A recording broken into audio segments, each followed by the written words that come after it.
Yang saya hormati Ketua Pimpinan Cabang Muhammadiyah Sukosewu dan seluruh jajarannya, bapak-bapak dan ibu-ibu sekalian, jamaah ketarjian PCM Sukosewu yang dimuliakan Allah. Alhamdulillah pada malam hari ini kita masih diberikan oleh Allah Subhanahu wa taala untuk tetap istiqomah dalam upaya kita tafaqquh fiddin, mendalami agama melalui kajian ketarjian sebagai upaya kita untuk mentradisikan kajian ketarjian di lingkungan warga Muhammadiyah. Salawat dan salam semoga senantiasa terlimpahkan kepada Nabiullah Muhammad SAW, keluarganya, sahabatnya, dan seluruh orang yang mengikuti sunnahnya sampai hari kiamat. Bapak dan ibu sekalian yang dimuliakan Allah, insya Allah topik kita untuk malam hari ini yaitu topik spesial. Sebelum kita masuk kitab Siam, kitab yang berbicara tentang puasa, dan alhamdulillah kita sudah menyelesaikan kitab Shalah, sudah kitab Thaharah juga sudah ya, meskipun masih perlu untuk didetailkan. Untuk malam hari ini kita akan berbicara tentang perbedaan Hari Raya Idul Fitri 1446 Hijriah, tapi di internal Muhammadiyah. Bukan Muhammadiyah berbeda dengan pemerintah sebagaimana yang sering terjadi, tapi saat ini di internal apa? Muhammadiyah, kode Muhammadiyah ya. Itu yang kita bahas. Tapi sayangnya kok dikit ya datang. Padahal topik ini penting, sehingga jenengan nanti bisa menyampaikan ke ranting atau ke warga Muhammadiyah. Kok bisa gitu terjadi apa? Perbedaan. Bapak dan ibu sekalian yang dimuliakan Allah, setelah Munas Tarjih, Musyawarah Nasional Tarjih tahun 2024 yang dilakukan tanggal 23 sampai 25 Februari 2024. Di sana disepakati dan diterima penggunaan KHGT. KHGT itu K-nya kalender, H-nya itu Hijriah, G-nya tunggal, G-nya global, T-nya apa? Tunggal. Jadi kalender Hijriah global tunggal. At-taqwim al-hijri al-alami al-ahadi. Sebenarnya pembahasan tentang unifikasi kalender itu sudah dilakukan oleh Muhammadiyah tahun 2016-an. Kemudian dikokohkan di Muktamar Muhammadiyah di Makassar, kemudian Muktamar Muhammadiyah di Solo 2022 yang setelah Covid itu lah. Kemudian puncaknya dibawa ke Monas tadi, Musyawarah Nasional Tarjih di Pekalongan 2024. Kita sekarang sudah di 2025, berarti sudah setahunan, setahun. Meskipun beda tanggal, sekarang tanggal 18, kan nanti 23, tadi 2 sampai 24 Pak itu. Yes, mau 1 tahun. Sehingga sosialisasi KHGT itu sudah cukup masif gitu. Setelah Munas Tarjih itu KHGT sudah dicetak baik soft copy atau hard copy Pak. Soft copy bisa dengan download di internet, biasanya di share di WA, di Facebook, bisa di download juga di website Tarjih dan seterusnya. Yang hard copy itu dicetak berupa kalender, jenengan bisa beli di SM Suara apa? Muhammadiyah, atau dijadikan rujukan atau referensi dari pembuatan kalender yang ada di Al Muhammadiyah, di PKU atau rumah sakit RSA atau Lazismu juga, sehingga KHGT itu sudah dipakai dan beredar di kalangan apa? Warga Muhammadiyah. Yang menarik ketika warga Muhammadiyah sudah mengacu KHGT, itu sudah membuat flyer, Pak. Kalau ini nggak buat flyer, yang mengumumkan ke warga Muhammadiyah yang berkaitan dengan 1 Ramadan, 1 Syawal, terus 10 Dzulhijjah. Kalau 1 Ramadan itu nggak ada masalah, jatuh pada hari apa, Pak? Hari apa, Bu? Sabtu Pahing tanggal 1 Maret 2025. Versi atau madhab KHGT, kita sebut madhab, 1 Syawal atau Idul Fitri itu jatuh hari Ahad Legi tanggal 30 Maret. Sehingga kita mulai puasa versi KHGT itu 1 Maret, mulai puasa, Lebaran 30 Maret. Berarti kita puasa berapa hari, Pak? Usia bulan Ramadan berapa hari? 29. Senang atau enggak jenengan? Senang atau enggak? Suka mana? 30 hari atau 29? Suka 29 ya.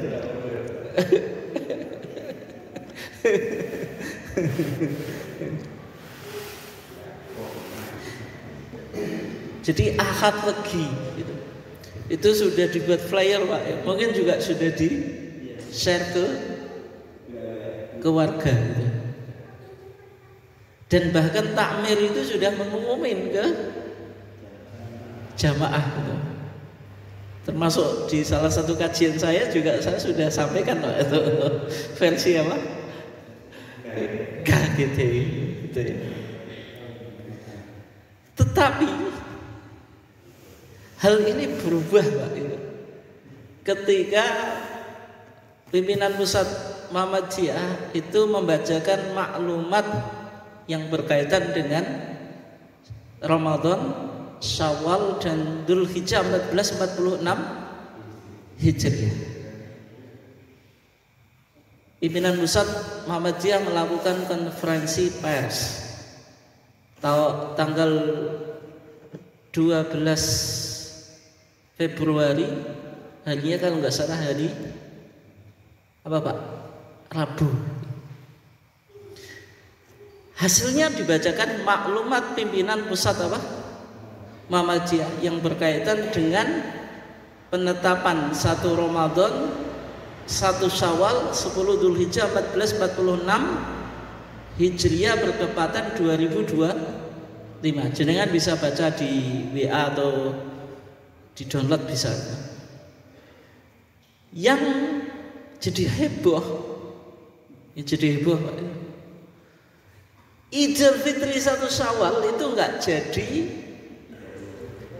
30 Maret hari Ahad Legi, tapi mundur menjadi 31 Maret harinya Senin Pahing. Mesti kecewa dengan. Kok kecewa? Puasanya jadi 30 hari. Sampai apik 29 dina kok malah 30 dina. Yang kedua selagi kisinan, Pak. Yang takmir mengumumkan ke jamaah itu mesti izin. Pemanah jamaah wani gojlok ya. Kok lainnya lagi ki apa? Lebaran kok iso mundur, Idul Fitri kok iso mundur, ini ceritanya piye? Sejak dulu Muhammadiyah itu konsisten. Sehingga ada apa ini? Ada apa, Pak? Ada apa ini? Ada apa itu? Jadi akeh untuk ini.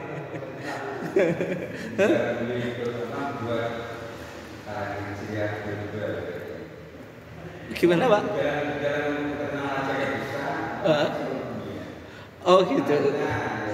Tapi untuk ke seluruh dunia itu harus diawali dari Indonesia dulu. Oke ya. Sehingga ini yang menyebabkan dua madhab yang ada di Muhammadiyah berkaitan dengan apa? Idul Fitri. Tapi kira-kira jenengan mau madhab apa nih? 29 atau 30? Anut. Oke. Bapak dan Ibu sekalian yang dimuliakan Allah. Ini penting untuk kita coba pahami. Kalau kita baca di maklumat pimpinan pusat Muhammadiyah yang berkaitan dengan hasil hisab Ramadan Syawal Dzulhijjah 1446 Hijriah atau 2025, itu ternyata masih menggunakan redaksi atau bahasa berdasarkan hisab hakiki wujudul hilal sebagaimana yang dipedomani oleh Majelis Tarjih dan Tajdid pimpinan pusat Muhammadiyah. Berdasarkan hasil hisab hakiki wujudul hilal. Nggak ada bahasa berdasarkan KHGT, kalender Hijriah Global Tunggal. Mana ini KHGT yang jenengan nanti kan itu. Tapi kok masih hisab hakiki wujudul hilal. Kalau hisab hakiki wujudul hilal berarti masih metode yang selama ini kita pakai atau kita apa? Gunakan pedoman, belum beralih ke KHGT. Padahal jenengan juga sudah berkontribusi apa? Menyebarkan, mensosialisasikan apa? KHGT. Gitu. Nah sekarang hisab hakiki wujudul hilal itu maksudnya apa? Hisab. Berarti kalau disebut hisab artinya bukan ru'yah. Ya kalau ru'yah itu melihat hilal secara kasat mata. Kalau hisab itu menghitung posisi hilal yang ada di langit. Ilmunya namanya ilmu hisab atau ilmu astronomi. Kalau ru'yatul hilal ya nanti alat bantunya ya teropong dan seterusnya. Tapi yang perlu dicatat Pak, ru'yatul hilal sekarang itu nggak ada yang independen, tetap menggunakan bantuan hisab. Minimal untuk menentukan 29 hari 29 itu. Kan namanya ru'yatul hilal kan harus dilakukan tanggal 29. Mau masuk Ramadan ru'yatul hilal kan hisabnya 29 Sya'ban. 29 Sya'ban ini menentukannya pakai apa Pak? Ru'yah sebelumnya atau hisab? Hisab. Yang kedua, ru'yah sekarang itu bersyarat. Tidak bersyarat. Mensyaratkan ketinggian sekian derajat yang disebut imkanu ru'yah. Hilal itu bisa dilihat. Pemerintah dulu 2 derajat, sekarang menjadi 3 derajat berdasarkan keputusan Mabins, Menteri Agama apa itu? Brunei Darussalam, Malaysia, Indonesia, Singapura itu. Mabins itu 3 derajat. Kok ada 2 derajat beralih ke 3 derajat? Itu patokannya apa Pak? Ya hisab, nggak mungkin. Artinya apa? Kalau hasil hisab itu di bawah 3 derajat, nanti dalam pelaksanaan Badan ru'yah dan hisab itu misalnya ada laporan, ada orang yang melihat hilal, tapi ketinggian hilal dalam hisab itu misalnya nggak sampai 3 derajat atau bahkan mungkin di bawah 2 derajat, bisa diterima Pak? Tidak bisa diterima, padahal dia bersaksi sudah melihat apa? Hilal. Itu kan berarti mensyaratkan diterima atau enggak ini pakai apa Pak? Pakai hisab. Sehingga nggak bisa kita menolak apa? Hisab dalam konteks sekarang itu. Hisab itu tetap andil punya peran itu ya. Terus tadi hisabnya itu hakiki. Hakiki itu artinya menghitung posisi hilal yang ada di langit secara faktual. Secara apa? Faktual. Ini berbeda dengan hisab urfi Pak. Kalau hisab urfi itu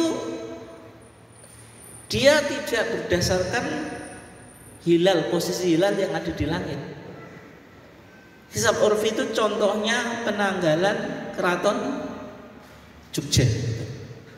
Dia pindah, maksudnya gini, bulan ini 30, besoknya 29, besoknya 30, besoknya 29, gitu Pak, berurutan itu. Ini urfi gitu. Itu ya. Atau ada kelompok namanya Abugi. Abugi itu apa? Rebu Wage gitu. Itu hisabnya juga apa? Urfi. Tapi kalau hisab hakiki, asal hari dalam 1 bulan itu berapa hari Pak? 29. Asalnya usia hari dalam 1 bulan 29. Makanya Nabi bilang innamas syahru tis'un wa isrun.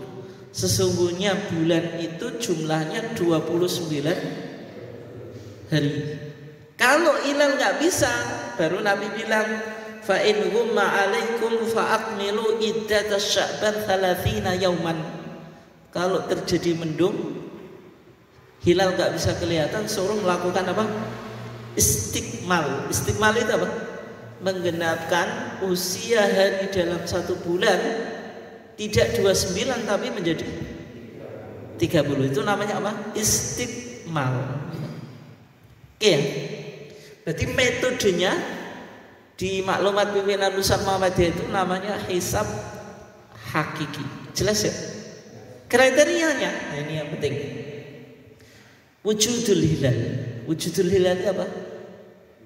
Hilal sudah wujud atau di atas ufuk, nggak peduli berapa derajat. Soalnya ada hisab hakiki tapi kriterianya imkan ru'yah Pak. Sebagaimana pemerintah itu kan berarti dia mensyaratkan hilal itu harus bisa kelihatan mata. Maksudnya orang yang meru'yah potensi bisa melihat. Tapi nek hisab Muhammadiyah enggak. Misalnya ketinggian hilal enggak ada 1 derajat, misalnya 1 derajat, kan juga enggak bisa dilihat gitu. Kalau Muhammadiyah yang penting hilal sudah di atas ufuk gitu. Itu yang disebut hisab hakiki apa? Wujudul hilal. Secara spesifik syaratnya 3. Yang pertama sudah terjadi ijtima. Sudah terjadi apa? Ijtima. Ijtima itu kalau ilmu astronomi namanya konjungsi. Namanya apa? Konjungsi. Yang menarik, Bapak dan Ibu saya yang dimuliakan Allah, pada bulan Qamariyah tiap tanggal 29 itu pasti terjadi konjungsi atau ijtima. Pasti itu. Maksudnya matahari dan bulan berada dalam satu garis. Itu namanya apa? Konjungsi atau ijtima. Tapi kalau bulan syamsiah itu kadang 1 bulan sama sekali enggak mengalami konjungsi. Kadang terjadi 2 kali. Terkadang bulan ini terjadi konjungsi, bulan depan enggak terjadi, bulan depan enggak terjadi, kemudian terjadi. Tapi kalau bulan Qamariyah itu yang menarik pasti terjadi apa? Ijtima tiap tanggal 29 akhir bulan. Ya. Itu syarat pertama. Yang kedua, ijtima'nya itu qoblal ghurub, sebelum matahari terbenam. Berarti syaratnya harus terjadi ijtima' sebelum matahari apa? Terbenam. Yang ketiga, ketika matahari itu terbenam, ketika apa? Matahari terbenam, piringan bulan yang bagian atas itu di atas ufuk gitu. Kan kalau kita di tepi laut ya, atau di tepi pantai, matahari mau tenggelam itu kan kayak masuk ke dalam laut gitu, dalam air kan. Matahari hilang muncul gitu. Ya. Ini kan dihitung berapa ketinggiannya, sehingga kita simpulkan tinggi hilal misalnya 1 derajat, misalnya 2 derajat. Tapi kalau Islam Muhammadiyah harus plus, Pak. Kalau plus itu berarti di atas ufuk, kalau minus itu di bawah ufuk. Nanti kalau konsekuensinya minus di bawah ufuk harus dilakukan istiqmal. Besok belum bisa ditetapkan sebagai bulan baru. Bisa dipahami ya? Ini saya pelan-pelan Pak ya. Sekarang kita baca hasil maklumat pimpinan Pusat Muhammadiyah berdasarkan hasil hisab Ramadan Syawal Dzulhijjah 1446 Hijriah 2025 berdasarkan hisab hakiki wujudul hilal. Berarti belum memakai KHT. Kita baca ya. Ramadan 1446 Hijriah. Ijtima' terjadi Jumat Legi tanggal 29 Syaban 28 Februari pukul 07 lebih 46 menit 49 detik WIB. Berarti yang jenengan amati apa ini? Sudah terjadi apa? Ijtima'. Syarat pertama. Yang kedua, jam 7 pagi. Berarti qoblal ghurub atau badal ghurub Pak Bu? Jam 7 kok, jam 7. Jam 7 pagi Pak. Qoblal ghurub atau badal ghurub? Qoblal ghurub. Kan matahari terbenam sore, wong ini pagi kok. Berarti terpenuhi syarat atau enggak? Terpenuhi. Terus yang ketiga kurang apa? Tinggi hilal berapa? Kan tadi ketika matahari terbenam hilal sudah berada di atas ufuk. Nah ini tinggi bulan atau hilal plus 04 derajat 11 menit 08 detik atau 4 derajat 11 menit 8 detik plus Pak. Apa? Nah, berarti kalau plus 4 derajat hilal sudah wujud atau belum? Sudah. Di atas ufuk atau di bawah ufuk? Di atas.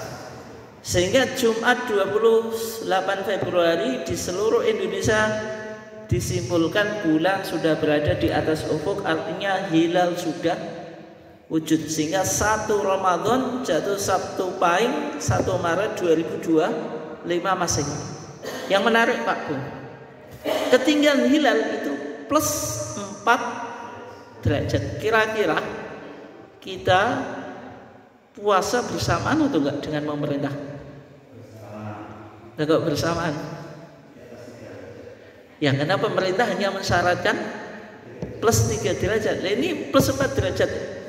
Sanduri persyaratan yang diberikan oleh pemerintah, sehingga insya Allah kita 1 Ramadan bersamaan dengan pemerintah. Terus yang kedua, ini yang agak menarik ini, berkaitan dengan 1 Syawal 1446 Hijriah atau Idul Fitri. Di sana dikatakan ijtima' jelang Syawal. Berarti sudah terjadi ijtima' ya. pukul 17 lebih 59 menit 51 apa? Detik WIB. Jam 5.59 51 detik, Pak. Menit detik ya. 17 kan jam 5, 59 menit 51 apa? Detik. Berarti mau jam 6 kurang 9 menit. Kira-kira ini ba'dal ghurub atau qoblal ghurub, Pak? Dan jenengan supaya tahu harus ngecek jadwal sholat tanggal 29 Maret 2025 atau 29 Ramadan. Kemarin ada yang ngecek, Pak, itu 58 maghribnya. Kalau 58 ini kan berarti ba'dal ghurub, tidak qoblal ghurub. Berarti nanti kan nggak terpenuhi ini. Nah, sekarang tinggi hilalnya berapa? Tinggi hilal saat matahari terbenam itu minus 1 derajat 59 menit 4 detik. Minus 1 derajat. Berarti hilal sudah wujud atau belum? Belum wujud. Berarti hilal di bawah ufuk. Sehingga tanggal 29 Maret atau 29 Ramadan di seluruh Indonesia hilal belum kelihatan. Maksudnya masih di bawah ufuk. Sehingga yang dilakukan apa, Pak, Bu? Istiqmal, digenapkan usia Ramadan tidak jadi 29 tapi menjadi 30. Sehingga jenengan yang sudah menyebarkan kemana-mana itu Ahad Legi itu Lebaran, tapi kalau versi Hisab Hakim Wujudul Hilal itu tanggal 30 Ramadan itu istiqmal. Di Ahad Leginya itu belum Lebaran karena Sabtunya 29 Maret atau 29 Ramadan itu ketinggian hilal minus 1 derajat itu. Jadi agak getun, Pak, itu. Sehingga disimpulkan 1 Syawal 1446 Hijriah itu jatuh pada Senin Pahing tanggal 31 Maret 2025, tidak Ahad Legi tanggal 30 Maret gitu. Tapi 31 apa? Maret. Karena Ahad Legi 30 Maret itu istiqmal, puasa Ramadan paling akhir. Karena digenapkan, enggak jadi 29 menjadi apa? 30. Yang menjadi pertanyaan, Pak, Bu, penting ini. Kira-kira pemerintah kapan itu lebarannya, Idul Fitrinya? Kawan, Pak, kawan. Hah? Senin, Pak. Senin. Kenapa kok Senin? Kenapa Senin? Dia coba jenengan gimana cara jawabnya? Ya, kenapa Senin, Pak? Kenapa Senin? Karena ahadnya belum. Ya itu. Karena ijtima jelang Syawal Sabtu Kliwon itu ketinggian hilal cuma min 1 derajat, sehingga pemerintah nanti sidang itsbat, Pak, itu. Nanti sidang itsbat itu kan berarti apa? Sabtu Kliwon ini kan gitu. Sabtu Kliwon ya. 29 Ramadan. Atau malamnya ya itu ya, malamnya nanti. Pemerintah akan melakukan apa? Istiqmal. Nggak, nanti hasilnya akan melakukan apa? Istiqmal juga, karena kan ketinggian hilal kan minus 1 derajat. Kecuali kalau mau mengkontrol, Pak, itu. Kalau dikatrol tapi kan ahli hisab nanti kan ketawa, Pak, itu. Kan bisa juga itu dinaikkan kan gitu-gitu saja. Tapi kan tetap nanti akan bocor gitu. Maksudnya biar memenuhi syarat mabnis. Kan untuk syarat mabnis kan harus 3 derajat. Cumanya minus 1 derajat bagaimana bisa jadi 3 plus 3 derajat? Kan yo ngantrolnya terlalu banyak tuh. Oleh sebab itu insya Allah Idul Fitrinya juga bersamaan dengan pemerintah. Berarti 1 Ramadan mulai puasa kita bersamaan, Idul Fitri juga bersamaan, bergandengan tangan dengan pemerintah. Tapi jenengan tadi kok bisa berubah ya? Mau seneng akad apa? Akad legi gitu. Tinggal tanggal 30 apa? Maret. Kok bisa mundur 1 hari? Ada apa Pak itu?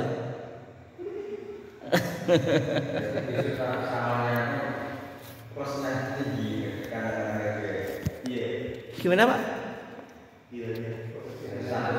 1 Syawal enggak?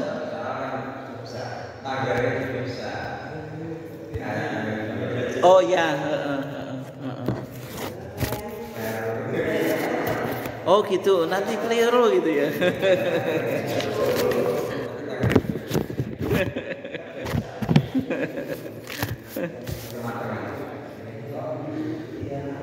Tapi ini kan versi hisab haki wujudul hilal Pak. Nanti kalau hisab haki wujudul hilal itu matlaknya lokal. Kalau KHGT itu internasional. Inter apa? Internasional itu.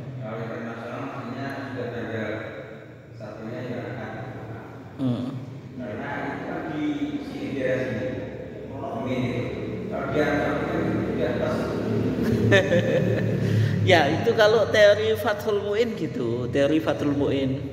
Jadi teori Fathul Mu'in itu apa? Itu tapi Imam Subki ya. Imam Subki itu punya teori ya berdasarkan yang jenengan sampaikan itu. Daerah timur sama daerah barat itu cepat. Cepat timur, Pak. Cepat timur. Cepat timur. Kenapa?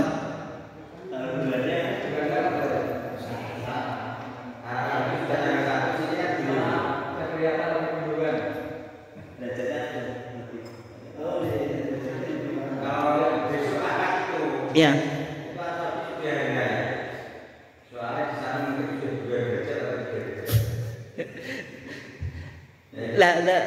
Ya. KHGT itu cara menghitungnya itu tiap negara sudah ada aplikasinya Pak. Setiap negara memang dihitung. Kalau tiap negara dihitung ketemu satu saja yang sudah di atas ufuk itu langsung ditetapkan. Karena kan matlaknya matlak internasional gitu. Cumanya KHGT kemarin belum menjelaskan Pak itu. Yang hasil hisab akad lagi itu loh, akad lagi itu ketinggian hilalnya berapa? Maksudnya yang versi KHGT loh. Seharusnya kemarin kan dijelaskan Pak itu. Tapi tidak dijelaskan. Saya kok lupa nggak tanya juga gitu loh.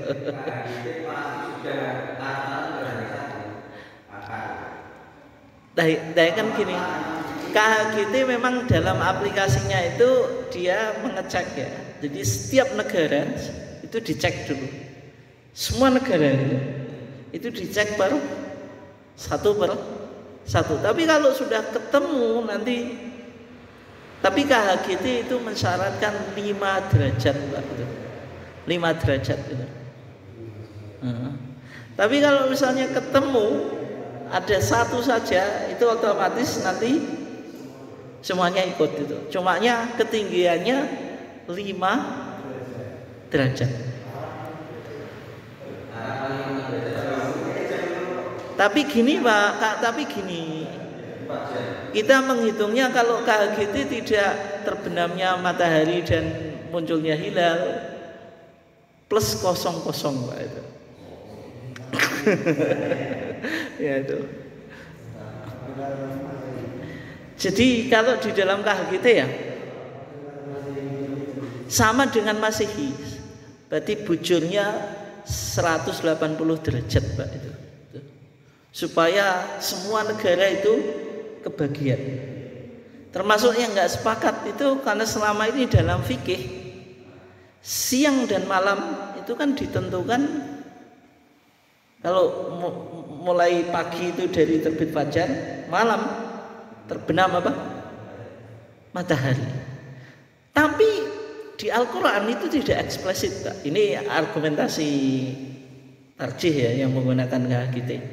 Kan yang ada kan walillahil masyriqu wal maghribu. Milik Allah masyriq timur, maghrib apa? Barat. Ada apa dengan timur? Terbitnya matahari. Berarti awal pagi. Maghrib barat. Ada apa dengan barat? Yaitu terbenamnya matahari. Sehingga ahli fikih menyimpulkan siang dan malam itu ditentukan ini, terbitnya fajar sama terbenamnya apa? Matahari. Tapi ayat ini eksplisit atau enggak? Itu kan kesimpulan jenengan loh itu. Kalau pagi diawali terbitnya matahari, kemudian terbenamnya matahari itu mulai malam, itu kan mafhum loh, bukan mantuk. Al-Quran hanya menjelaskan tentang apa Pak? Yaitu tentang timur dan barat. Tapi sebenarnya pergantian itu malam Pak. Malamnya itu kosong-kosong dengan beralasan apa? Al-Quran itu kalau menyebut siang dan malam itu diawali apa dulu? Siang dulu atau malam dulu? Malam Pak. Inna fi khalqis samawati wal ardi wa ikhtilafil laili wan nahari. Disebut lail dulu. Baru apa? Nahar gitu. Kecuali kalau puasa Pak. Kalau puasa itu tapi malam dulu juga kan? Malam dulu. Wa kulu wasrabu hatta yatabayyana lakumul khaytul abyadu minal khaytil aswadi minal fajr. Baru tsumma atimus siyama ila lail. Ila lail ini belakangan Pak itu. Ya karena itu alasannya gini ditarjih, karena puasa itu memang waktunya Qur'ani, sudah ditentukan oleh Quran. Tapi pergantian siang dan malam itu kan tidak ada ayat yang eksplisit gitu. Yang paling yang digunakan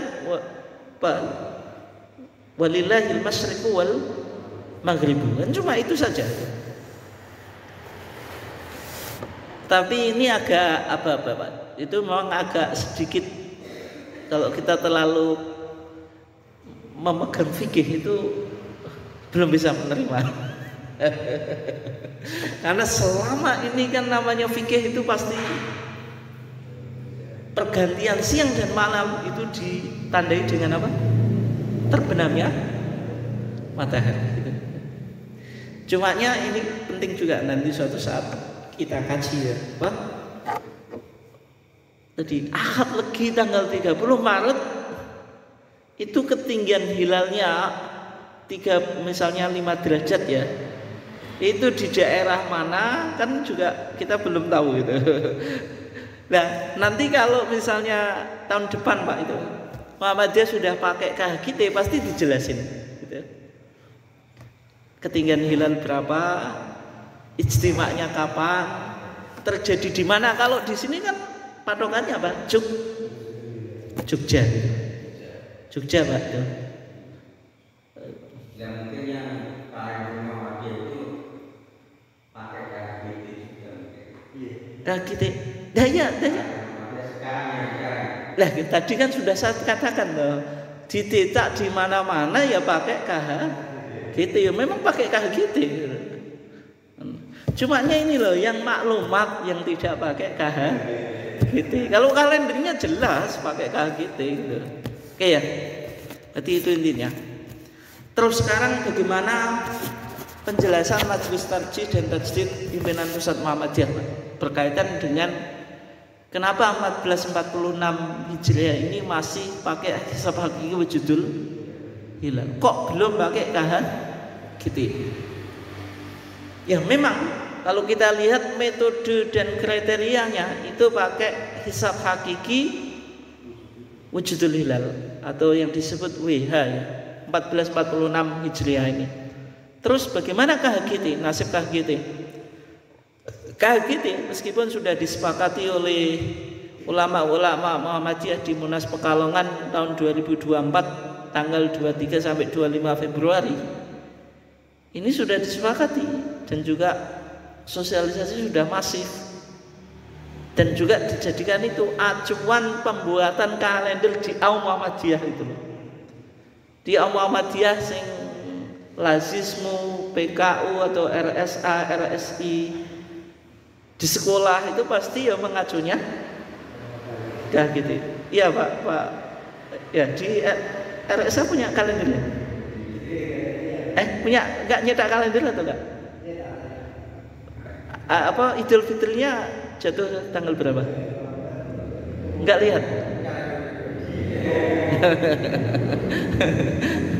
Enggak yang jenengan sing duwe kalender, Pak. Ya akad lagi Pak, akad begini. Asal itu terbitan Muhammadiyah loh itu. Ya memang mengacu pada KHGT. Tapi masalahnya itu belum ada tanfid. Nah, itu masalahnya ya tanfid itu Pak. Artinya kalau putusan Muhammadiyah meskipun sudah sosialisasi masif belum ada tanfid, kan belum punya legalitas gitu. Sehingga ya belum punya kekuatan hukum lah gitu. Soalnya pimpinan pusat Muhammadiyah belum tanfid. Sehingga 1446 Hijriah ini karena belum ada tanfid maka ya masih menggunakan hisab hakiki wujudul hilal. Terus kapan KHGT diberlakukan Pak? Nah, kapan KHGT digunakan secara resmi atau dipakai secara resmi? Nah ini jawaban sing jenengan negatif thinking pada Muhammadiyah. Ya, di sini ada kepentingan politik ya. Kepentingan yang lebih besar itu. Karena banyak kader-kader Muhammadiyah terbaik menduduki posisi gitu. Tapi sebenarnya Pak itu, ini jawaban lebih filosofis Pak. Bukan muatan politik, bukan kepentingan politik, tapi dalam penggunaan kalender itu baiknya dimulai awal tahun itu tahun baru. Jadi kalau tahun baru Hijriah kapan? 1 Muharram 1447 Hijriah. Masa kalender kok mulai diberlakukan di bulan Ramadan? Ramadan itu bulan keberapa Pak? Bulan ke-9. Masa kalender kok dimulai bulan 9? Kan gak logis tau. Ya pinter Pak ya wewe lagi alasan.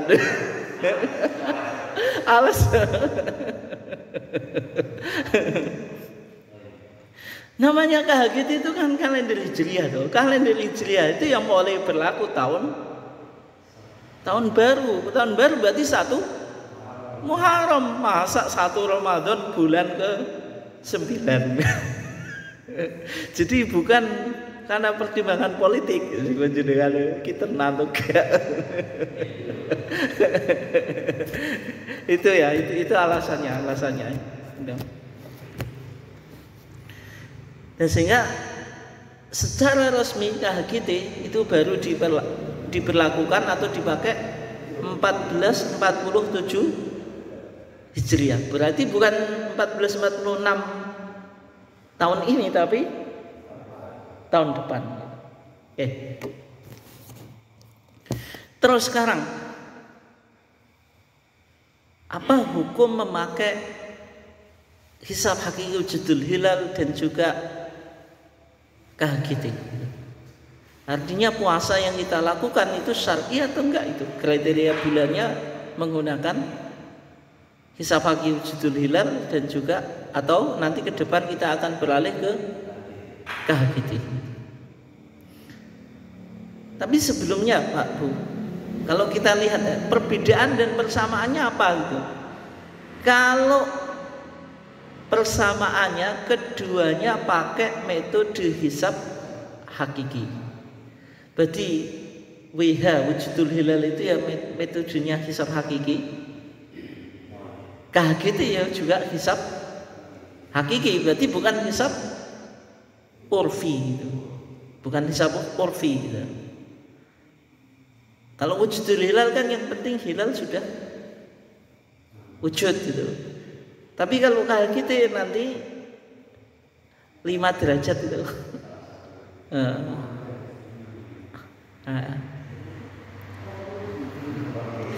Itu persamaannya. Nah terus sekarang hisab hakiki, hisab itu apakah itu bid'ah atau enggak? Ini penting untuk dijawab Pak itu, karena sebagian kelompok menuduh Muhammadiyah itu juga pelaku bid'ah itu, karena masih menggunakan apa? Hisab itu. Ketika Nabi hidup, Nabi itu puasa Ramadan berapa kali? Berapa kali Ramadan? Berapa kali Pak? 9 kali.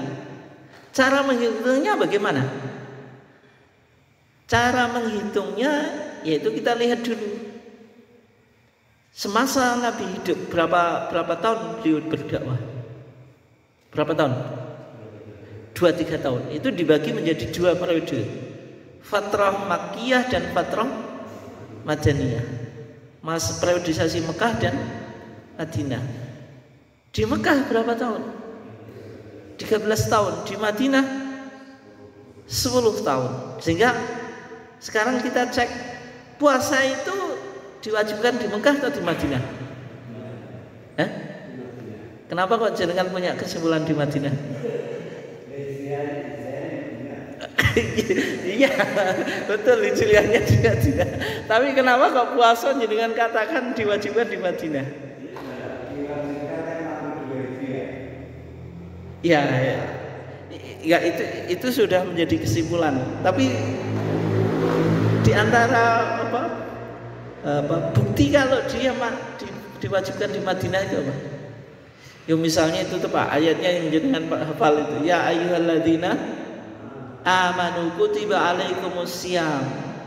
Kalau ya ayyuhalladzina amanu, ini ayat mana? Makkiyah atau Madaniyah? Madaniyah. Karena di Madinah itu mulai Allah memberikan tasyrik, yaitu hukum kepada Nabi. Dari rukun Islam itu semuanya Madaniyah, Pak. Kecuali apa? Kecuali apa? Kecuali apa?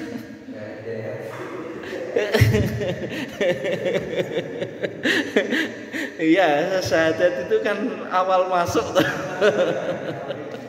Nggak kecuali Pak, setelah syahadat itu loh, sholat itu. Tapi jangan nggak boleh syahadat itu rukun Islam pertama. Sholat nomor loro ya. Itulah bahasa orang awam itu ya. Guyoni kalau sholat itu dianggap gak penting gitu. Kecuali sholat, karena sholat itu Allah sendiri yang mewajibkan kepada Nabi dalam peristiwa apa? Isra Mi'raj itu. Kalau ibadah selain sholat itu cukup Allah ngasih tahu Jibril menyampaikan kepada Nabi Muhammad. Tapi kalau sholat diundang secara sendiri Pak itu, pakai kendaraan yang sangat eksklusif itu, VIP, buruk itu, menunjukkan sangat penting gitu. Kalau tamu kehormatan ini kan dijemput Pak itu, mobilnya ya juga terbaik misalnya kan gitu. Makanya pakai buruk itu kan itu. Nah, diundang ke Mi'raj itu. Ketika Mi'raj maka Allah memfardukan apa? Salatnya. Salat itu kan masih Madinah. Nabi belum hijrah. Kapan? Kan 27 Rajab 27 apa? 27 apa?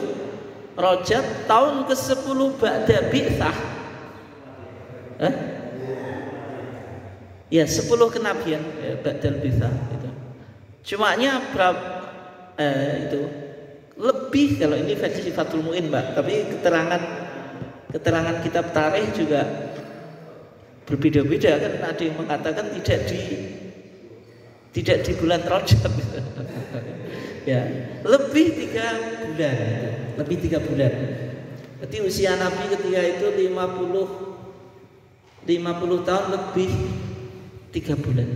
Sholat saja yang di Mekah, yang lainnya di Madinah. Sehingga kata Fathul Mu'in, kapan diwajibkan puasa itu?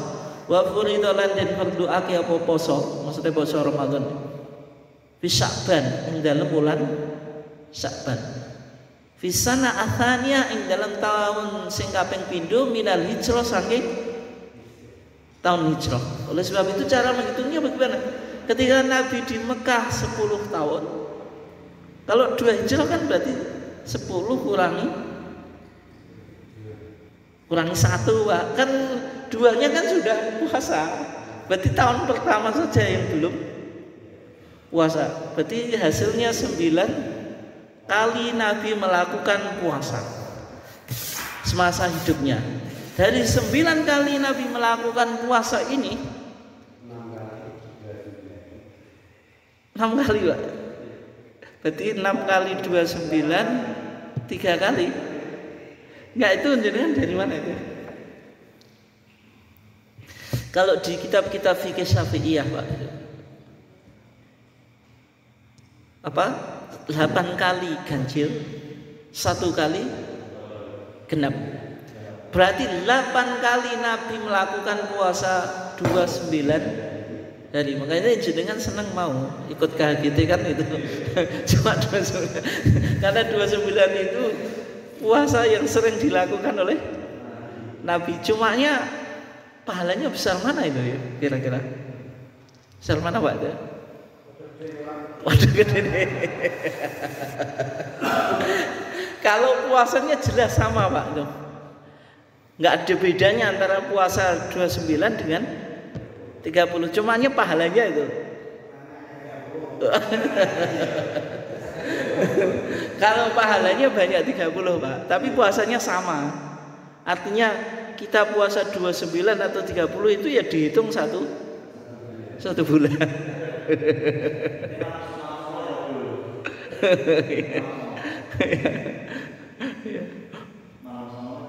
Ya sama tuh. Lailatul Qadar tetap di malam ganjil tuh, Pak. Iya. Oke ya. Enggak, berarti kan tadi apa? Nabi semasa hidupnya melakukan puasa 9 kali apa? Ramadan. Pernah atau enggak Nabi menggunakan hisab? Pernah atau enggak? Tidak pernah sama sekali. Terus yang menjadi pertanyaan, kenapa kok kita pakai hisab? Ikut siapa itu kan itu? Hah?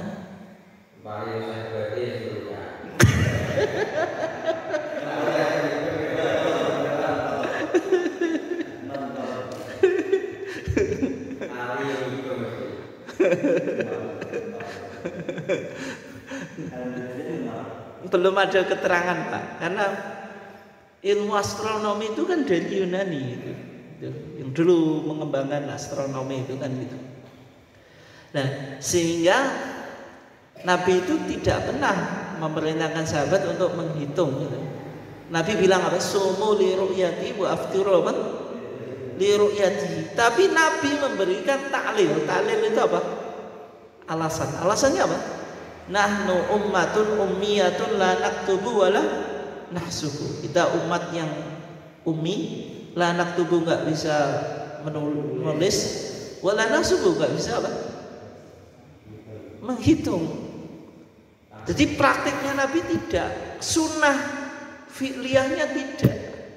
Yang ada indikasi ke hisab itu ketika Nabi bilang apa? Fa'in humma alaikum fakturulah. Kalau terjadi mendung, suruh fakturulah, itu menghitung. Menghitung ini kan ada dua kemungkinan toh. Menghitung dengan menggenapkan 30 atau pakai hisab. Nah, kalau ditarji fakturulah itu dibawa ke hisab. Tapi bunyinya Nabi kan apa? Hadisnya Nabi kan saling berkaitan.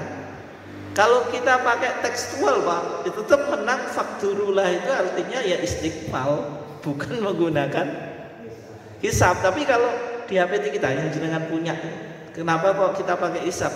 Pakai fakturulah itu. Tapi fakturulah juga bisa memungkinkan untuk menggunakan hitungan gitu. Meskipun secara umum kalau jumhur ulama ya fakturullah itu ya istiqmal itu ya. Terus sekarang Muhammadiyah kan nggak pakai hisab, nggak pakai ruqyah. Tapi ternyata hisab itu spirit Al-Quran gitu.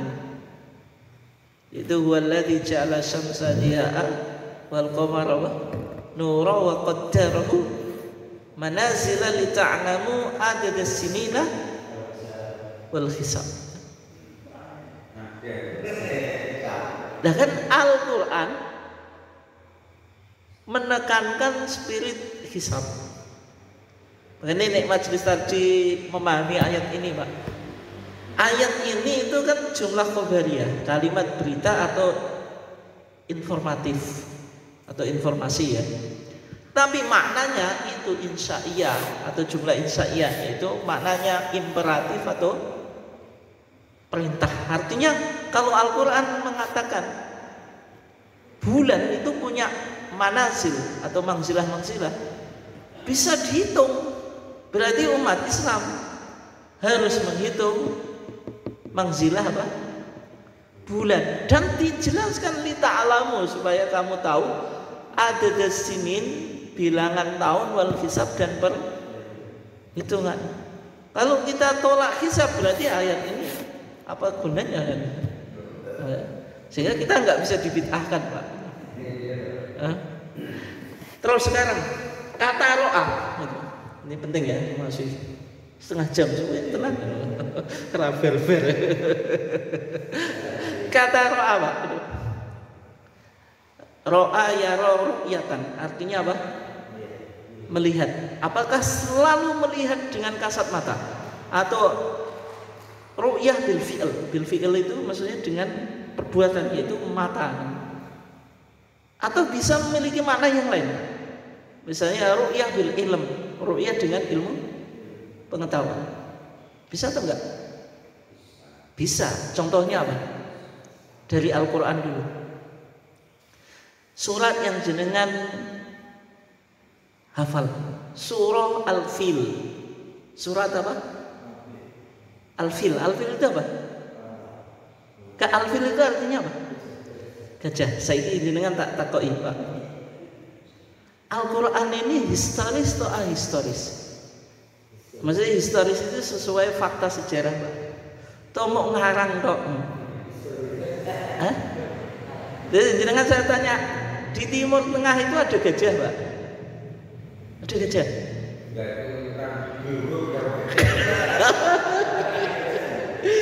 Ya, saya kira. Ya, di Timur Tengah itu ada gajah. Ya, itu tadi yang Afrika gajah. Di Timur Tengah itu nggak ada gajah Pak. Nggak ada gajah. Tapi bagaimana kok Al-Quran menyebut surah Al-Fil itu dihubungkan dengan sejarah kelahirannya Nabi lagi gitu. Kita sejak kecil didoktrin gitu. Nabi lahir rolas Rabiul Awal tahun gajah. Tapi saya nih Pak Kiai ini kok gak menjelaskan lebih lanjut. Toh muridnya gak sing bantah. Pak Yai ning Timur Tengah ning Saudi ning Mekah wi ora nek gajah. Enak untuk surat surah Al-Fil.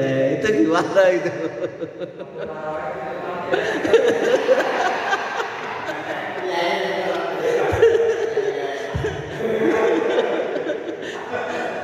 Ya, raja siapa Pak? Raja Yaman Abraha itu kan dia bikin kanisah. Kanisah itu gereja ya. Untuk menandingi Ka'bah ya. Ka'bah ini yang dikunjungi semua orang meskipun agamanya beda-beda Pak. Nah, Raja Abraha itu pingin peradaban Arab ini dipindah atau peradaban Mekah ini dipindah ke Yaman Pak, Yaman. Nah, ke Yaman ini. Dia ingin kanisa atau gereja itu, gereja. Terus sama orang Arab mangkel Pak dia. Wong Arab kan akeh suku Badui to Pak. Disingi ini loh. Ya kalau di tafsir banyak Pak, tafsir Al-Ibris saja menyebut itu. Ini Al-Ibris Bisri Mustafa itu sing pegon itu. Karena cerita ini sering disebutkan di kitab-kitab tafsir. Sampai kitab Al-Ibris saja menyebut. Disingi ya itu. Mangkel dia. Ini kan melecehkan atau menghilangkan kehormatan gitu. Akhirnya mangkel dia menyiapkan pasukan untuk menyerang Ka'bah dengan Ashabul Fil. Dan Ashabul Fil itu kan tentara gajah gitu. Nah sekarang itu gimana itu cara membuktikannya? Itu Raja Yaman. Jawabannya jenengan sudah sebutkan tadi. Yaman itu secara geografis kan dekat dengan apa Pak? Afrika apa secara khusus? Ethiopia Pak. Ethiopia. Dan Kristen Yaman itu kemungkinan itu lewat Ethiopia. Cumanya ini perlu dibuktikan ya. Ethiopia ke Yaman atau Yaman ke Ethiopia itu kan perlu penelitian gitu. Ethiopia kan punya Kristen Ortodok tuh. Nah, Raja Abraha itu juga kemungkinan Ortodok juga. Nah, sehingga gajah yang di Afrika itu bisa jadi masuk ke Yaman ketika itu. Nah, diimpor.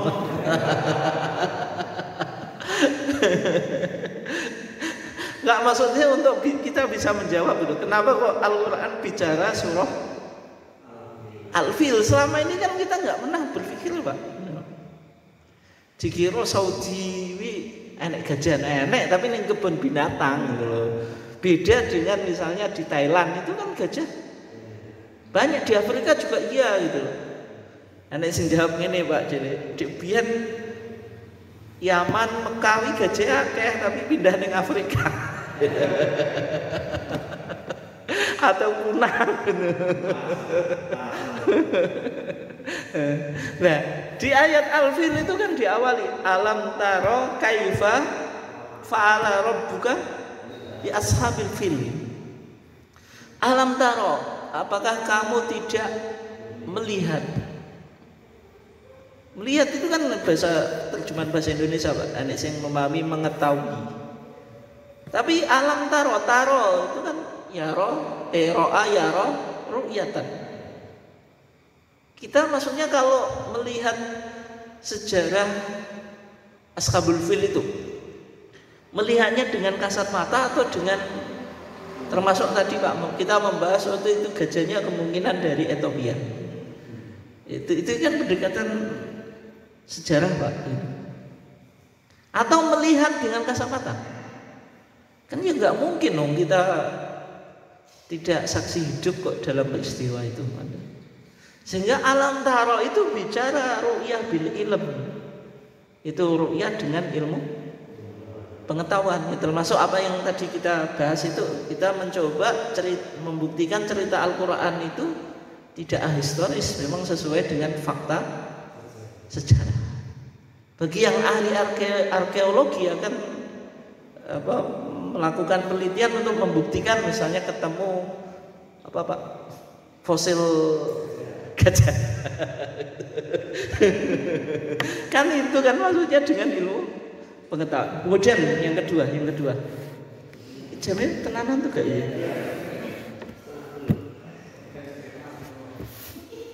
Yang kedua, dalam hadis perintah sholat ya, shollu kama ra'aitumuni apa? Usolli, sholatlah kamu sebagaimana kamu sekalian melihat aku sholat. Kama ra'aitumu itu kan sebagaimana engkau meru'yah aku sholat. Jenengan bisa melihat sholatnya Nabi dengan kasat mata? Bisa tahu enggak? Jenengan kok yakin kalau misalnya sholat itu ada rukuknya? Memang bisa membuktikan Nabi, atau kok bukan bisa membuktikan, bisa melihat Nabi itu kalau sholat juga rukuk juga sujud. Hah? Itu dengan kasat mata tuh enggak? Enggak Pak, kita enggak sezaman dengan Nabi kok itu. Kalau sahabat ya, kama ra'aitumuni usolli itu kan ditujukan ke sahabat Nabi yang hidup sezaman. Kalau kita ya enggak bisa. Berarti kita tidak melakukan ru'yah bil fi'il, tapi ru'yah bil ilmi, dengan ilmu Pak. Itu kita baca hadis. Oh, hadisnya menceritakan sholat Nabi gini. Itu kan bil ilmi, bukan bil fi'il. Sehingga kalau ru'yah itu digeser maknanya, itu memang sangat memungkinkan gitu loh. Sehingga nggak bisa dibid'ahkan hisab apa? Muhammadiyah gitu. Jelas ya? Terus sekarang apa perbedaan KHGT dengan wujudul hilal? Kalau hisab hakiki wujudul hilal itu menggunakan ikhtilaful matolik. Ikhtilaful matolik itu apa? Perbedaan matlak. Kaidahnya apa? Likulli baladin ru'yatuhum. Setiap negara punya ru'yah masing-masing. Atau likulli baladin matla'uhum. Setiap negara punya matlak, tempat terbitnya hilal masing-masing. Makanya selama ini kan kita cocokkan Pak, hari raya Indonesia dengan Saudi sama tuh enggak? Berarti kita mengakui ikhtilaful matolik ini, karena cocokkan. Kalau enggak cocokkan ya berarti apa? Matlak global atau matlak internasional, yaitu ittihadul apa? Matolik. Berarti selama ini yang dipraktekkan di dunia atau di umat Islam di seluruh dunia itu ikhtilaful matolik, mengakui perbedaan apa? Matlak. Oke. Yang kadang-kadang itu nggak begitu logis Pak itu. Lah kok nggak logis? Karena ikhtilaful matolik ini nanti memunculkan prinsip wilayatul hukmi Pak. Daerah apa? Kekuasaan. Ini menafikan fakta geografis. Contohnya, sing jenengan pernah di Kalimantan atau Sumatera siapa? Ada Pak? Enggak ada ya? Pernah ya? Di mana Pak? Hah? Enggak di daerah mana? Enggak, maksudnya tempatnya di mana? Enggak, yang dekat Malaysia saja tuh. Misalnya Aceh Pak, orang Aceh itu kalau Idul Fitri sama kalau puasa dan Idul Fitri itu ikut Indonesia atau ikut Malaysia Pak?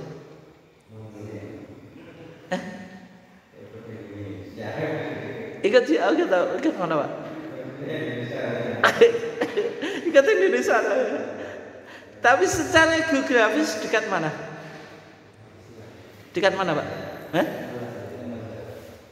Dekat Malaysia toh? Kan nggak logis tuh. Secara geografis dekat Malaysia, kok matlaknya ikut Indonesia? Logis atau enggak Pak? Nggak logis. Tapi kok kita terima ya? Hah? Iya, Nabi kan hilalnya yo sana tuh Pak.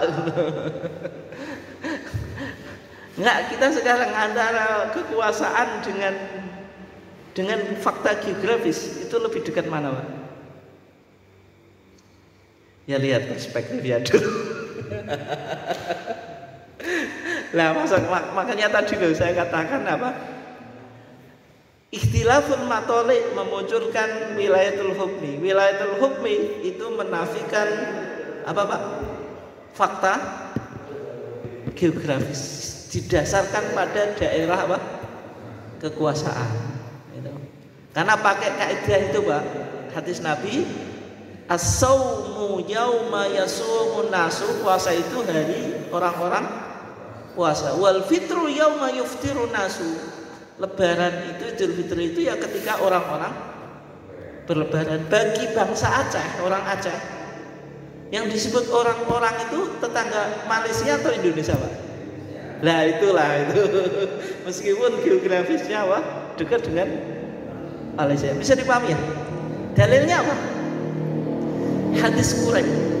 Ini terkenal ini hadis Quraib. Quraib itu Maula Ibnu Abbas, budaknya Ibnu Abbas. Ummu Fadl bintul Haris itu mengutus Quraib dari Mekah ke Syam. Kok dari Mekah? Dari Madinah, mohon maaf. Dari Madinah ke Syam. Syam itu mana? Syam itu Syria. Pas di sana puasa. Pas di sana apa? Puasa. Di akhir bulan Quraib itu kembali ke Madinah. Sama majikannya, sayyidnya yaitu siapa? Ibnu Abbas ditanya, "Mata ra'aitumul hilal?" Kapan engkau melihat hilal? Kata Quraib, "Ra'aina hu lailatal Jumu'ah." Kita melihatnya malam Jumat. Kata Ibnu Abbas, "Wa hal ra'aitahu?" Apakah engkau sendiri yang melihatnya? Na'am, ya.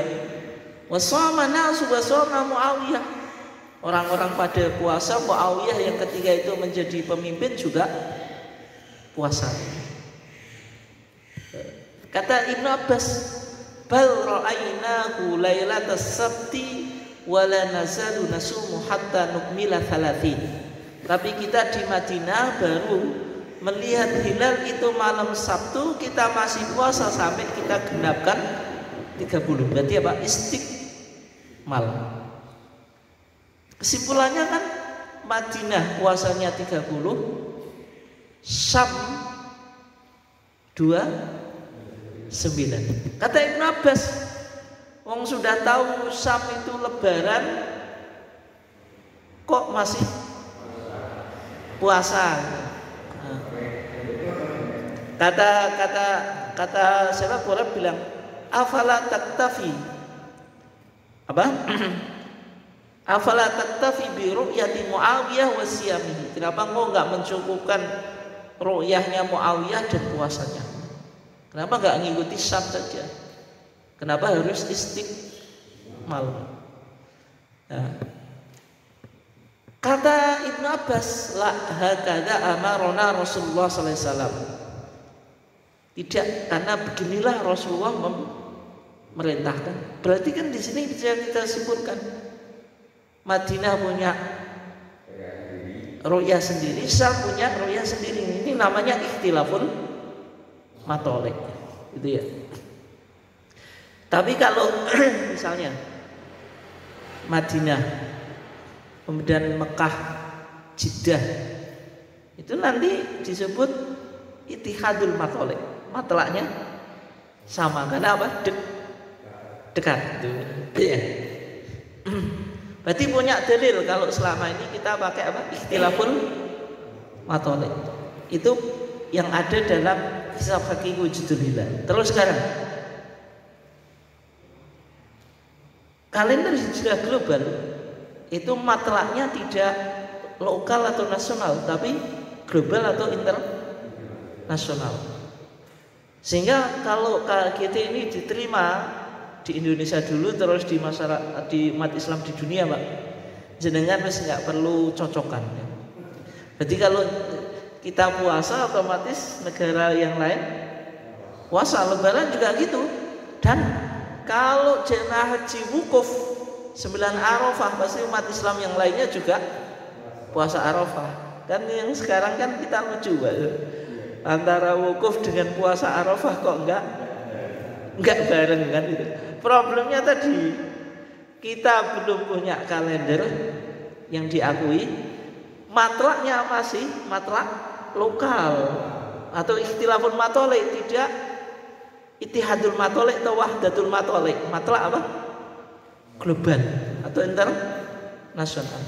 Ada dalilnya atau enggak? Ada. Coba Nabi bilang tadi, sumu li ru'yati wa aftiru li ru'yati. Berpuasalah kamu sebab melihat hilal, berbukalah kamu sebab melihat hilal, maksudnya Lebaran. Ketika Nabi bilang sumu, ini kan fi'lul amri, Pak, kata kerja perintah. Siapa yang diperintah? Siapa, Pak? Umat Islam. Umat Islam seluruhnya atau dipisahkan dengan negara, Pak? Seluruhnya. Berarti sumul ru'yati itu apa? Ya untuk semuanya. Sehingga kalau satu negara sudah melihat hilal, otomatis yang lainnya mengikuti gitu. Enggak, itu sebenarnya, Pak, itu pandangan jumhur itu. Yang apa, matlak internasional itu. Misalnya kalau di mazhab Syafi'i, ya, saya bacakan. Mazhab Syafi'i itu kan ada 2 syekhon. Syekhonnya siapa, Pak? Bukan Imam Bukhari dan Imam Muslim ya, tapi siapa? Nawawi sama Al-Imam Ar-Rafi'i, Pak. Imam Nawawi sama Imam Rafi'i. Ar-Rafi'i, Abdul Karim Ar-Rafi'i, Pak.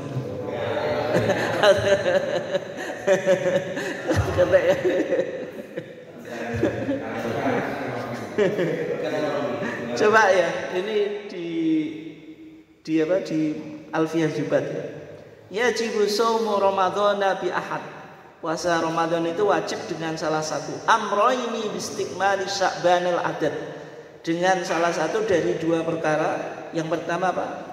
Menggenapkan bilangan Sya'ban menjadi 30. Au ru'yatil adli hilal syahri, atau orang yang adil, satu orang saja itu melihat hilal fi haqqi man duna masiril qasri, bagi orang yang jaraknya itu kurang dari jarak apa qasar, Pak. Jarak qasar dalam mazhab Syafi'i 80 km. Berarti kalau masih 80 km sini Surabaya itu masih ittihadul matolek. Tapi masalahnya Imam Nawawi, ini pendapat Imam Rafi'i itu cenderung ikhtilaful matolek gitu loh, Imam Nawawi gitu. Makanya dikatakan hadzal ladzi asyara ilaihi Nawawi. Hadzal ladzi asyara ilaihi Rafi'i wan Nawawi ikhtara bil matolek. Maksudnya pendapat yang ittihadul matolek, persamaan matlak, itu isyaratnya Imam Rafi'i. Tapi Imam Nawawi mengakui ikhtilaf matolek, sehingga yang secara umum kita pakai ikhtilaf matolek karena dianggap pendapat Imam Nawawi itu lebih dikuatkan daripada Imam Rafi'i. Tapi jumhur ulama yang lain itu ittihadul matolek, Pak, misalnya. Kan kita problemnya kan setelah nation state ya, Pak, negara berbangsa, khilafah Turki Utsmani runtuh itu 1924 dan itu diabolis sama Kamal Atatürk itu. Itu kan kita jadi sendiri-sendiri. Dulu kan satu gitu. Sehingga kalau satu ya ikhtilaful ittihadul matolek.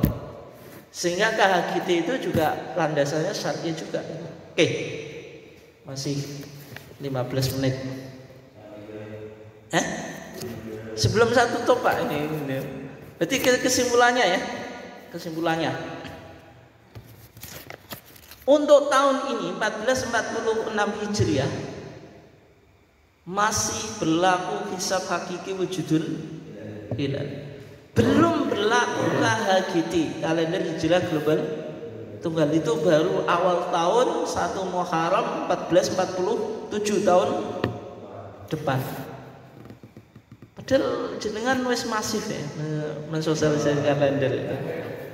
Wis kadung kisinan barang. Wis nyetak biaya, terus apa Pak? Bikin flyer, ngomong ke jamaah batal. Karena gara-gara belum ada apa? Belum ada tanfid. Apakah yang semacam ini juga punya landasan syar'i, Pak? Maksudnya kenapa kok? Ya, makanya tadi saya kira dengan mazhab KHGT atau mazhab masih hisab kaki wujudul hilal, Pak. Ya. Enggak mazhab jenengan. Mau ikut apa? Nek KHGT berarti Ahad lagi tanggal 30 Lebaran, Pak. Enek sing muni ngene, Pak, malan. Ahad gak sah poso. Sholat Senin melok wong-wong.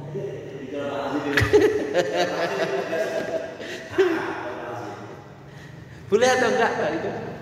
Enggak boleh. Kemarin ada yang nyeledok gitu Pak di acara PDM.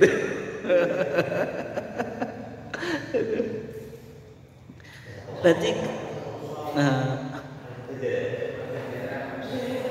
berarti yang ini Pak, itu berarti kenapa kok kita masih pakai hisab hakiki wujudul hilal? Belum ke KHGT karena tadi belum ada tanfid. Kalau belum ada tanfid berarti belum punya legalitas. Nah, metode yang kita pakai dalam merumuskan hukum semacam ini Pak, menunjukkan kalau jenengan pakai KHGT itu masih syar'i gitu. Kalau pakai hisab hakiki wujudul hilal itu masih syar'i. Enggak perlu hari Ahad lagi, tapi tetap apa? Senin Pahing tanggal 31 meskipun meskipun enggak terima. Itu dalilnya al-istishab. Al-istishab itu apa? Apa Pak? Al-aslu baqa'u makana ala makana. Hukum asal sesuatu itu tetap berlaku sampai ada dalil yang bisa merubah. Berarti hukum asalnya kita di Muhammadiyah itu pakai hisab hakiki wujudul hilal sebagaimana yang kita pedomani selama ini, belum bisa berubah meskipun jenengan sudah sosialisasi kemana-mana gitu. Sebelum ada tanfid itu namanya al-istishab. Al-aslu baqa'u makana ala makana. Saya kasih contoh yang lain ya. Hukum asal air itu apa? Suci dan mensucikan. Al-aslu fil ma'i tahurun. Hukum asal air itu suci pada zatnya dan bisa mensucikan yang lain. Tapi dalam mazhab Syafi'i ada air mustakmal. Air mustakmal itu air bekas yang digunakan untuk bersuci. Kalau di Muhammadiyah Pak, air mustakmal itu enggak ada. Jadi air mustakmal itu ya suci pada zatnya, bisa mensucikan. Dalilnya apa? Yang pertama, Nabi itu pernah mandi bersama Aisyah dalam satu bijana. Kalau satu bijana kan berarti yang bekas air yang digunakan untuk membasuh badannya Nabi dipakai Aisyah. Aisyah juga memakai bekas Nabi kan itu. Ini kan dianggap suci dan mensucikan. Yang kedua Pak, Nabi itu pernah wudhu ketika mengusap kepala itu pakai air yang menempel di lengannya, dipegang, diusapkan. Jadi di sini kan seharusnya mustakmal. Ini kalau pakai dalil hadis Pak, bisa juga pakai dalil istishab. Hukum asal air apa?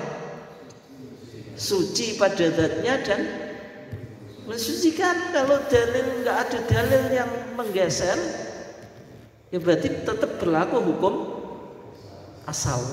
Jelas atau enggak? Saya kasih contoh lagi, Pak. Tapi ini pandangan tarjih saya belum menemukannya. Tapi saya sebutkan nanti ulama yang memakai dalil istisqa. Darah itu hukumnya najis atau suci, Pak?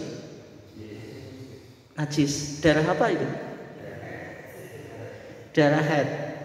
Nah kalau misalnya jenengan sholat digigit nyamuk, wabing, Pak, mentes-mentes, jenengan cides, keluar darah, najis atau enggak?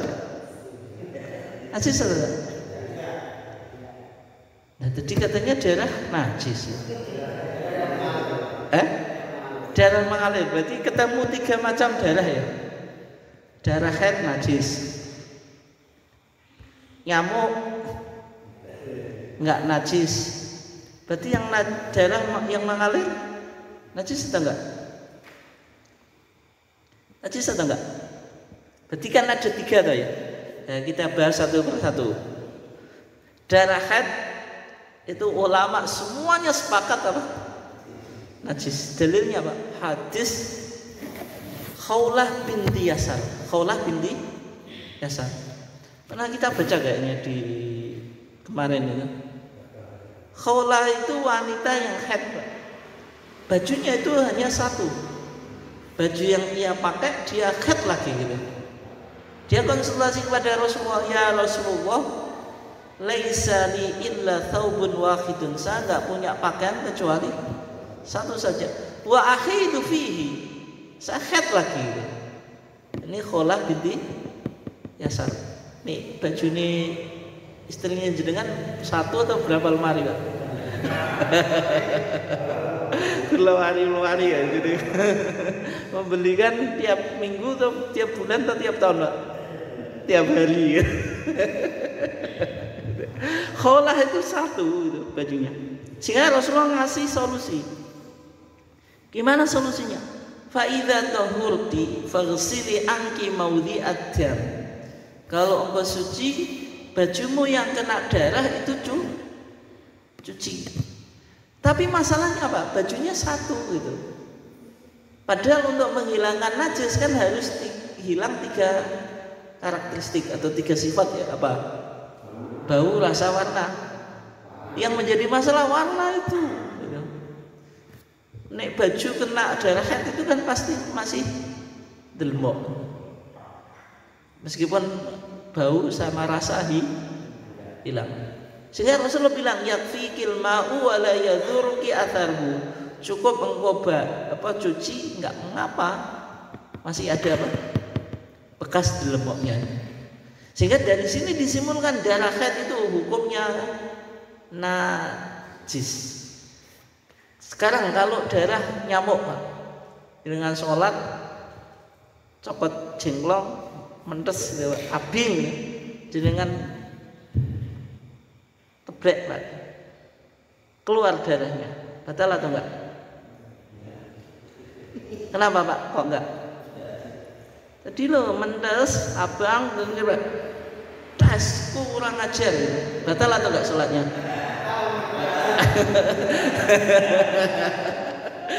Batal, Pak. Oh, batal. Tapi yang membatalkan kurang ajarnya itu ya. Yang membatalkan omongan kurang ajar itu enggak batal. Kenapa? Karena darahnya tidak mengalir. Jadi hewan yang darahnya tidak mengalir tidak membatalkan. Itu ma'fuun an-hudi, maafkan. Dan sekarang tinggal satu. Ya kenapa, Pak? Kok ma'fuun anu kayak hadis lalat gitu loh. Lalat yang masuk ke minuman. Kenapa kok enggak dihukumi najis? Karena dia darahnya enggak mengalir itu ya.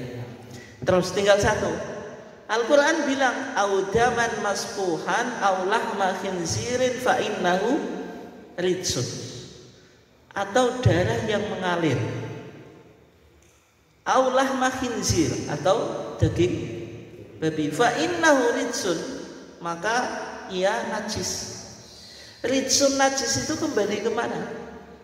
Ke darah yang mengalir atau ke daging babi atau keduanya, Pak? Kalau jumhur ulama berpandangan ke keduanya. Sehingga darah yang mengalir itu batal, kok batal? Najis itu pakai ayat tadi, au daman masfuhan. Itu kalau jumhur ulama. Tapi bagi Imam Syaukani tidak, Pak. Fa'inna uridsun itu yang memakai kaidah bahasa, domir itu secara umum ya kembali ilal akrab, tuh yang dekat-dekat mana lahmul khinzir sama daman masfuhan. Lahmul khinzir. Berarti yang disebut Al-Quran najis itu daging babi. Makanya madzhab Syafi'i memasukkan najis apa, Pak? Mughaladah. Tapi kalau tarjih tidak. Karena yang mughaladah itu ya hanya apa, Pak? Hanya anjing. Itu kan pakai kias di zaman Nabi. Babi itu sudah ada. Sudah ada atau belum? Di zaman Nabi. Bingung gitu ya. Wah, Al-Quran sih ngomong aulah khinzir jelas ada, Pak. Masa Al-Quran bicara tentang sesuatu yang enggak ada. Ada, Pak. Tapi masalahnya Nabi tidak pernah menjelaskan kalau babi itu harus dicuci 7 kali, sehingga kias itu tidak diterima sama Muhammadiyah. Kalau madzhab Syafi'i kan memahami li'annau aswa'u halan minal kalbi, karena babi itu lebih jorok daripada anjing. Tapi itu kan kias, Pak. Kias itu kan enggak selalu bisa diterima. Itu ya. Terus sekarang menurut Imam Syaukani berarti darah yang mengalir itu tidak najis. Didukung hadis para sahabat itu sholat dalam peperangan, itu tetap sholat, Pak. Padahal bajunya itu penuh dengan darah. Itu dalil hadis. Yang kedua, istishab. Hukum asal darah itu suci kecuali ada yang bikin najis. Apa tadi? Hadis Khawlah binti Yasar, itu hanya khusus damul haid. Darah apa? Haid. Kalau darah nyamuk enggak najis karena enggak mengalir. Darah yang mengalir itu fa'innahu rijsun, itu kembali kemana kata Imam Syaukani? Itu kembali pada daging babi, bukan ke darah yang mengalir. Ini pendapat Imam Syaukani, Pak. Kalau tarjih saya belum menemukan fatwanya, kayaknya belum dibahas itu. Itu contoh penggunaan istishab. Mungkin itu saja. Jadi intinya istishab itu hukum yang selama ini kita pedomani itu tetap diamalkan kecuali jenengan menemukan dalil yang sangat kuat sehingga bisa merubah. Makanya dalam kaidah fatwa, Pak, istishab akhiru majalil fatwa. Istishab itu akhir fatwa. Nek misalnya enek wong sing ingin merubah hukum, Pak, dalilnya enggak kuat, itu ya kembali ke asalnya itu. Asalnya ya. Oke, mungkin itu saja, enggak ada pertanyaan ya. Jam 10. Itu ada nih. Nek takut berarti yang lainnya pulang juga enggak apa-apa. Maksudnya pulang nggak apa-apa, sing yang lain kan jam 10. Ada atau nggak ada ya?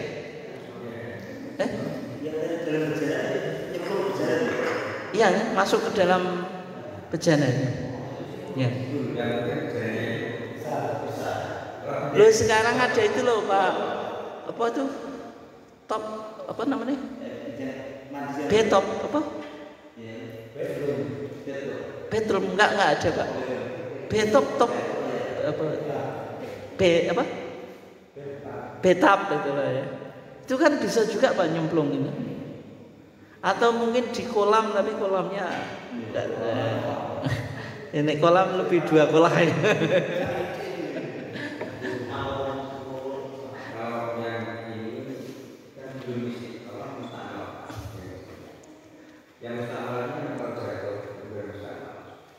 Ya, gini. Mustakmal kalau Syafi'i itu bilasan pertama, Pak. Jadi juga ini kan sudah 3. Maksudnya mustakmal itu yang air yang pertama kali kita gunakan untuk sesuatu yang wajib. Yang wajib itu kan 1 kali, 2 kali sunnah. Berarti kalau saya misalnya ini rata, Pak, ini madzhab Syafi'i loh.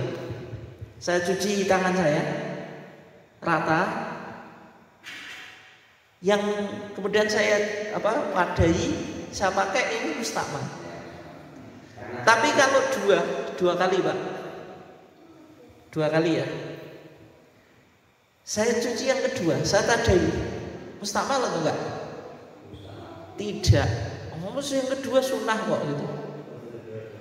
Yang ketiga kan sunnah, yang wajib kan ya pertama. Nah sekarang yang menjadi pertanyaan kan bisa jadi yang di sini Nabi itu yang ketiga. Tapi yang perlu dicatat, Pak, wudunya Nabi itu kadang marotan wahidatan, kadang maroten, kadang salata marot. Kan kita nggak ada keterangan. Nah itu Nabi tidak selalu wudu 3 kali, karena Nabi itu menjelaskan kalau 1 kali juga boleh. Kalau Nabi selalu ideal 3 kali kayak jenengan, Pak, hukumnya wajib. Nah jadi repot ya gitu. Sehingga kadang-kadang Nabi itu melakukan ibadah itu menguntungkan umatnya, Pak. Tapi bukan berarti Nabi nggak melakukan sunnah loh, Pak. Itu ya. Oke, yang lainnya nggak ada ya? Kita tutup ya.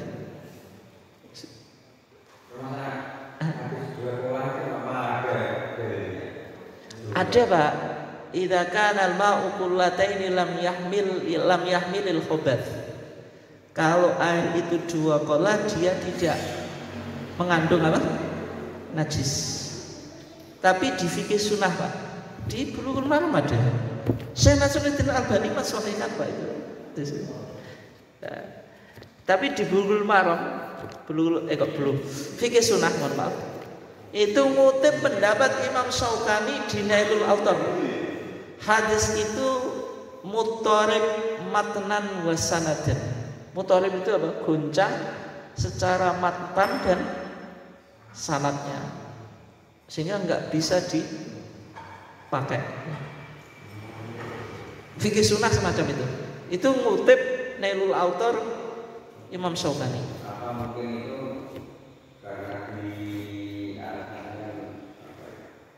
pakai masih terus ada jumlahnya Apa? Terus 2 kolah itu kan untuk minum barang-barang sing ya pokoknya dari hadis lah. Nah itu kalau 2 kolah itu bisa bersuci yang gimana apa hukumnya seperti itu, apa? Enggak semuanya bilang 2 kolah, ada yang mengatakan enggak, maksudnya gini loh. Ini kan idza kana al-ma'u qullataini lam yahmilil khabath wa fil lafdin lam yanjus. Akhrajahu al-arba'atu wa sahahu Ibnu Huzainah wal Hakim wa Ibnu Hibban. Kalau Bulughul Maram mendukung hadis itu, Pak, karena mazhabnya apa? Mazhabnya apa? Syafi'i. Kan enggak didhaifkan tuh. Tapi kalau Imam Syaukani itu mengatakan mutharib sanadan wa matnan. Kalau goncang matanya, Pak, itu ada berbagai macam redaksi, nggak selalu konsisten 2 kolah. Kok linya tuh, sing sitok 2 kolah, kok sing siji sak kolah, terus sing siji 3 kolah. Sing bener sing di itu namanya mutharib. Hadis mutharib itu gitu. Tidak hanya matanya, tapi juga sanadnya. Sehingga kalau di fatwa tarjih, Pak, TJA jilid berapa ya? Kalau nggak salah jilid 6, Pak, kalau nggak salah, nanti dengan cek. Itu dibahas air 2 kolah itu dalam di Muhammadiyah tidak pakai. Itu ada beberapa enek sing konversinya macam-macam, Pak. Ada yang mengatakan 165 km apa namanya? Liter dia mengatakan itu pun beda-beda. Jangan coba cek di internet.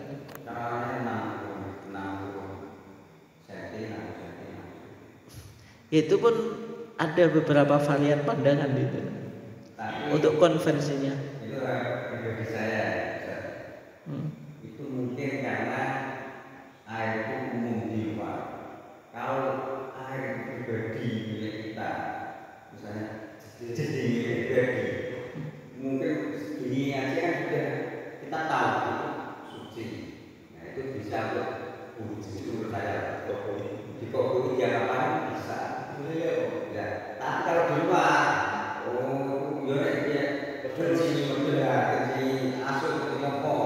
ya justru gini Pak, justru ini jenengan bisa baca di Manhaj Tarjih Metode dan Aplikasi yang ditulis oleh Profesor Asmuni Abdurrahman enggak itu Syamsul Anwar Pak, itu sing warnanya hijau ya. Di situ Pak, beragama Muhammadiyah itu tidak selalu mempertimbangkan ini punya dalil atau tidak, tapi juga aspek kesehatan. Ciri masjid non Muhammadiyah, di tempat wudunya itu ada kolamnya. Non Muhammadiyah Pak. Di Muhammadiyah juga ada Pak, tapi biasanya ngikut pada umumnya. Samping wudu ada kolamnya, nggak tahu ada atau enggak. Aku mau cerita Pak, orang nyindir, nggak tahu ya? Ada. Kolam itu kan airnya kan sampai ngelumut toh. Prinsip mereka apa? Yang penting sudah 2 kolah. Ngelumut wes kotor Pak, nggak diganti-ganti. Ada yang menyebabkan penyakit kulit juga. Alasannya apa? 2 kolah. Kalau di Manhaj Tarjih macam itu, kalau pandangan Muhammadiyah bukan urusan 2 kolah atau enggak. Agama itu memperhatikan apa? Kebersihan, kesehatan. Dan itu. Ya, itu. Mungkin itu ya. Oke. Dicukupkan. Enggak. Sebelum Ramadan masih atau enggak ya? Atau sudah masuk? Ini terakhir ya, nanti Ramadan tergantung PCM-nya mau di setting bagaimana.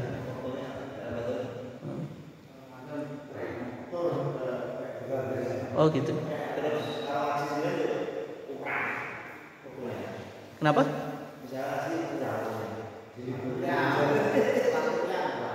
Gimana? Oh gitu, diliburkan ya? Iya ya. Oke.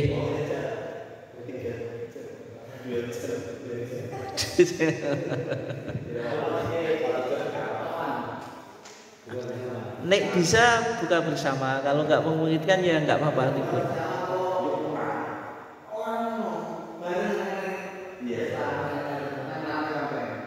Oh gitu, nggih.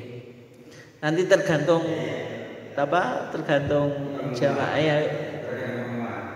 Minta apa gitu. Mungkin itu saja, kurang lebihnya mohon maaf. Assalamualaikum warahmatullahi wabarakatuh.